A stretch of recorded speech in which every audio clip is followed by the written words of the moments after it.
Assalamualaikum warahmatullahi wabarakatuh. Saya Kisah Cantinia Hasanuddin dengan NIM 2892350 dari Prodi Manajemen. Di sini saya akan mempresentasikan salah satu tugas UTS, yaitu dengan mata kuliah Manajemen Operasional dengan dosen pengampu Hendra Permadi. Baiklah, langsung saja untuk yang pertama yang akan kita bahas di sini adalah pengertian dari manajemen operasional. Manajemen operasional adalah bagian dari manajemen yang berfokus pada perencanaan, pengorganisasian, pengarahan, dan pengendalian aktivitas operasional dalam sebuah organisasi untuk mencapai tujuan secara efisien dan efektif.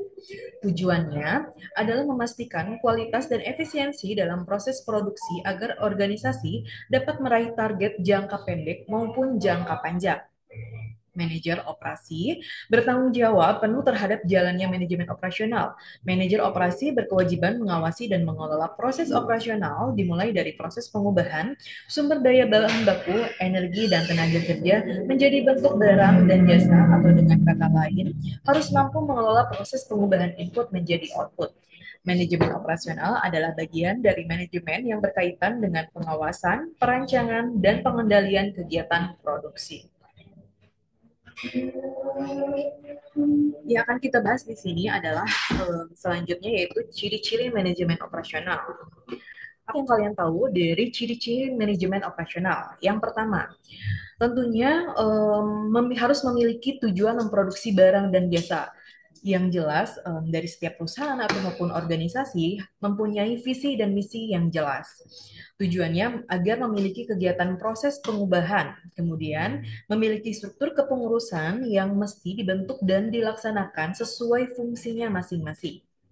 Struktur tersebut dari mulai pemimpin paling atas, kemudian paling bawah. Nah, dari kepala divisi ini terbagi menjadi beberapa divisi yang sudah mempunyai job desk-nya masing-masing.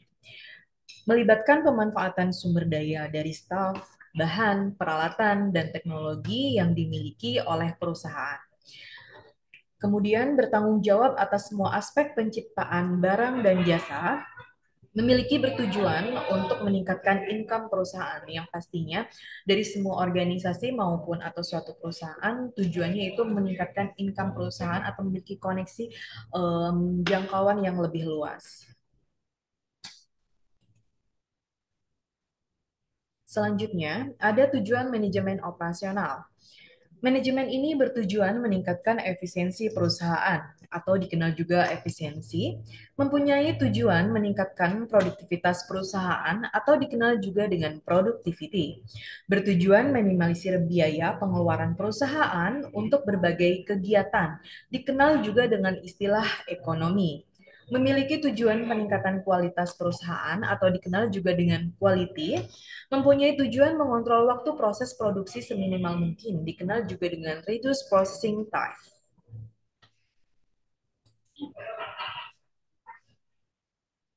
Nah, dari segala semuanya aspek yang pertama ada manajemen operasional.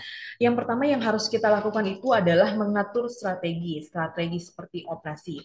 Nah, strategi operasi ini adalah upaya menyeluruh dalam merancang dan mengelola berbagai aspek operasional seperti produk atau jasa, kualitas, proses produksi, lokasi, tata letak, SDM-nya, kemudian dari rantai pasoknya, persediaan, jadwal, dan pemeliharaan agar sejalan dengan strategi organisasi dan mencapai tujuan yang secara efektif.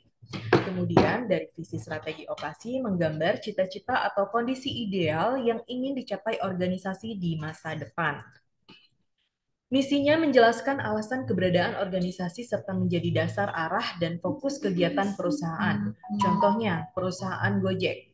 Nah, misinya ini seperti yang mungkin teman-teman tahu adalah memberikan solusi mobilitas yang mudah dan cepat bagi masyarakat melalui teknologi sekaligus menciptakan peluang ekonomi bagi usaha lokal. Seperti yang kalian lihat mungkin pada tahun 2000 awalnya 2019 sampai 2022 ini adanya kasus pandemi sehingga ada beberapa kegiatan ekonomi atau karyawan atau SDM beralih fungsi menjadi um, ojek online, seperti yang kalian tahu. Nah, ini dari ekonomi sebetulnya membantu SDM yang kemarin sempat merendah.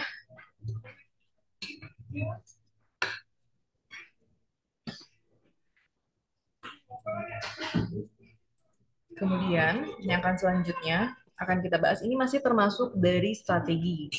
Nah, rencana suatu organisasi ini untuk mencapai visi dan misinya dan juga beserta tujuannya, strategi-strategi ini memanfaatkan peluang dan kekuatan, menetralkan ancaman, serta menghindari kelemahan sehingga setiap wilayah fungsional mempunyai strategi untuk mencapai misinya dan membantu organisasi mencapai tujuan keseluruhan. Salah satunya adalah SWOT. Nah, SWOT ini sering banyak dipakai oleh perusahaan atau organisasi tentunya. Dari mulai strength, weakness, opportunity, dan threat. Nah, strength ini adalah kekuatan yang harus dilihat dari perusahaan berdiri atau suatu organisasi maupun tujuan. Kekuatan apa yang kita punya. Kemudian ada weakness. Weakness ini adalah kelemahan.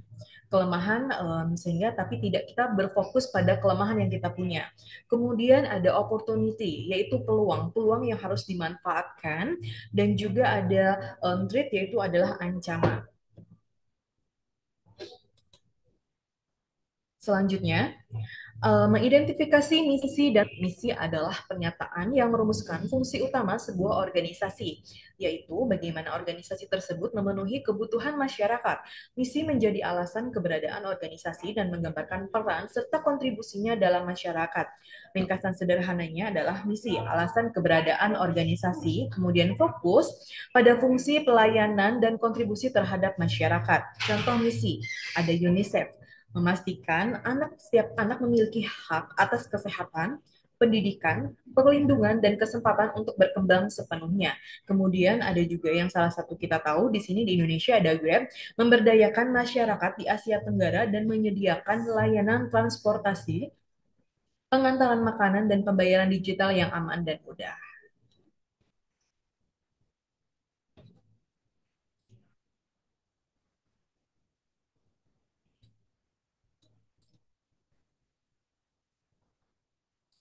Apa yang kalian tahu dari strategi? Seperti yang akan saya bahas selanjutnya, ada tiga hal dalam strategi yang harus kita tahu. Yang pertama ada diferensiasi. Cara melakukan diferensiasi ini penawaran dari suatu organisasi sehingga pelanggan menerimanya sebagai nilai tambah. Kemudian ada low cost, pencapaian nilai maksimum sebagaimana yang diinginkan pelanggan. Artinya, dibutuhkan sebuah pengujian melalui keputusan manajemen operasi dengan usaha yang maksimal guna menurunkan biaya dan tetap memenuhi nilai harapan pelanggan.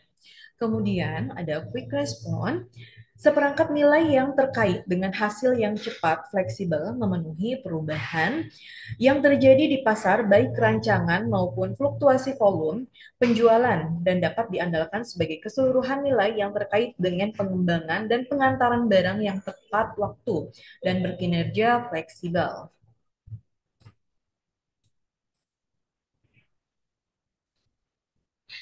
Dari strategi tersebut, sebetulnya ada beberapa mungkin bisa dibilang weakness atau salah satunya yaitu isu-isu. Mulai dari yang pertama akan kita bahas yaitu perkenalan.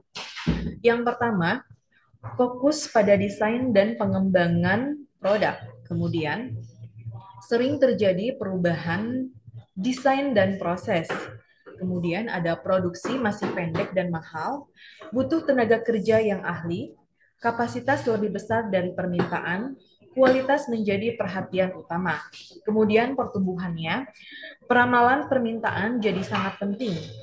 Produksi harus handal dan efisien, kemudian mulai perbaikan produk untuk daya saing, meningkatkan kapasitas produksi dan distribusi, dan juga arah produk mulai lebih jelas dan fokus. Untuk kedewasaannya, produksi makin standar dan stabil, fokus pada efisiensi dan kapasitas optimal, minim perubahan produk, proses produksi ini lebih panjang dan efisien, biaya ditekan, tenaga kerja tidak terlalu ahli. Kemudian dari evaluasinya kembali desain sesuai dengan kebutuhan atau permintaan pasar. Nah, yang terjadi pada penurunannya ini adalah hanya ada sedikit inovasi atau desain ulang atau sebagai suatu mungkin evaluasi kita sebut. Nah, kemudian dari menekan biaya ini kemudian menjadi fokus utama, kelebihan kapasitas sering terjadi. Nah, jadi jalur distribusi yang tidak menguntungkan akan dihentikan. Kapasitas produksi mulai dikurangi. Ini menjadi suatu kelemahan tersendiri dari suatu strategi. Kemudian, selanjutnya yang akan kita bahas adalah penerapan strategi. Analisis lingkungan, identifikasi tantangan, peluang, kelemahan, dan kekuatan, memahami lingkungan pelanggan, industri, dan pesaing, menentukan misi, menyatakan latar belakang organisasi, dan mengidentifikasi nilai yang diciptakannya. Kemudian setelah itu membentuk strategi, seperti membangun keunggulan kompetitif, harga, fleksibilitas, desain, volume, delivery, keandalan, dan lini produk.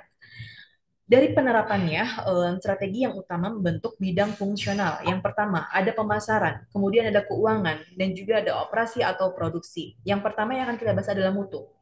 Mutu, harapan atau pelanggan, dan kinerja. Kemudian yang akan kita bahas lagi adalah produk. Produk ini sangat penting dalam daya saing atau jual beli, dan kita juga harus mengevaluasi dari kompetitor. Kemudian ada juga proses, ukuran atau fasilitas atau kualitas, teknologi. Kemudian juga lokasi. Nah, kita termasuk atau pelanggannya, kemudian juga manusia. Manusia ini adalah spesialisasi atau pengayaan atau sumber daya masyarakat. Kemudian dari operasi produksinya, tata letaknya, sel kerja atau perakitan, persediaannya ada pemesanan kembali atau repeat order, kemudian ada pembekalannya yaitu pemasok tunggal, penjadwalan, produksi stabil, pemeliharaan itu adalah perbaikan atau pemeliharaan.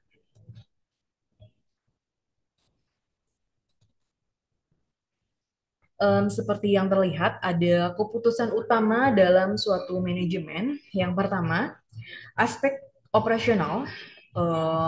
Yang pertama ada desain produk. Produknya berwujud, tapi produk jasa atau fokus pada layanan ini produk tidak berwujud. Kemudian ada kualitas. Kualitas bisa diukur secara objektif. Untuk produk jasanya, kualitas bersifat subjektif berdasarkan persepsi konsumen. Yang ketiga, proses dan kapasitas. Konsumen tidak terlibat, kapasitas bisa disimpan atau dialihkan. Untuk produk jasanya, konsumen ikut terlibat, kapasitas harus langsung sesuai permintaan. Kemudian untuk lokasi, dekat dengan bahan baku, dekat dengan pelanggan. Layoutnya fokus pada efisiensi proses, fokus pada nilai tambah dan pengalaman pelanggan. Sumber daya masyarakat, keahlian teknis, upah berdasar hasil atau output. Interaksi harus langsung dengan konsumen, standar kerja lebih bervariasi. Manajemen rantai pasok, supply chain sangat penting. Kemudian pentingnya tapi tidak sepenting pada barangnya. Persediaan. Semua jenis persediaan disimpan. Tidak bisa disimpan, harus fleksibel menyesuaikan permintaan. Kemudian ada penjadwalan, fokus pada produksi stabil dan efisien, sering berubah menyesuaikan jadwal konsumen. Kemudian ada pemeliharaan, pencegah kerusakan mesin atau alat, lebih ke arah perbaikan layanan atau sistem. Baik, ini yang terakhir. Yang pertama, yang terakhir adalah kesimpulan. Dari awal sampai akhir, mulai dari strategi, kemudian dari ciri-cirinya, dari visi misi dan juga tujuan.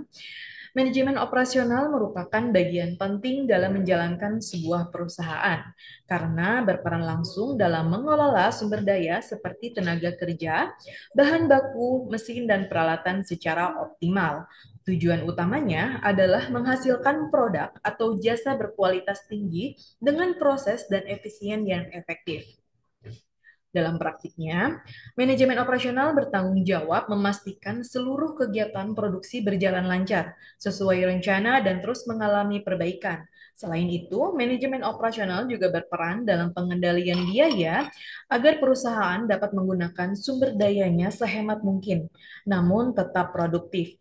Di era modern ini, kemampuan untuk beradaptasi dengan perkembangan teknologi menjadi nilai tambah yang penting karena teknologi dapat membantu meningkatkan efisiensi serta kualitas.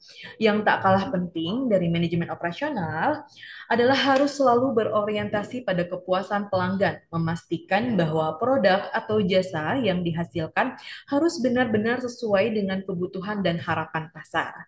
Dengan demikian, manajemen operasional bukan hanya tulang punggung proses produksi, tetapi juga kunci untuk meningkatkan daya saing dan keberhasilan jangka panjang perusahaan. Cukup sekian presentasi dari saya, semoga bisa bermanfaat dan menjadi nilai tambah untuk mata kuliah dari manajemen operasional. Baiklah, terima kasih. Wassalamualaikum warahmatullahi wabarakatuh.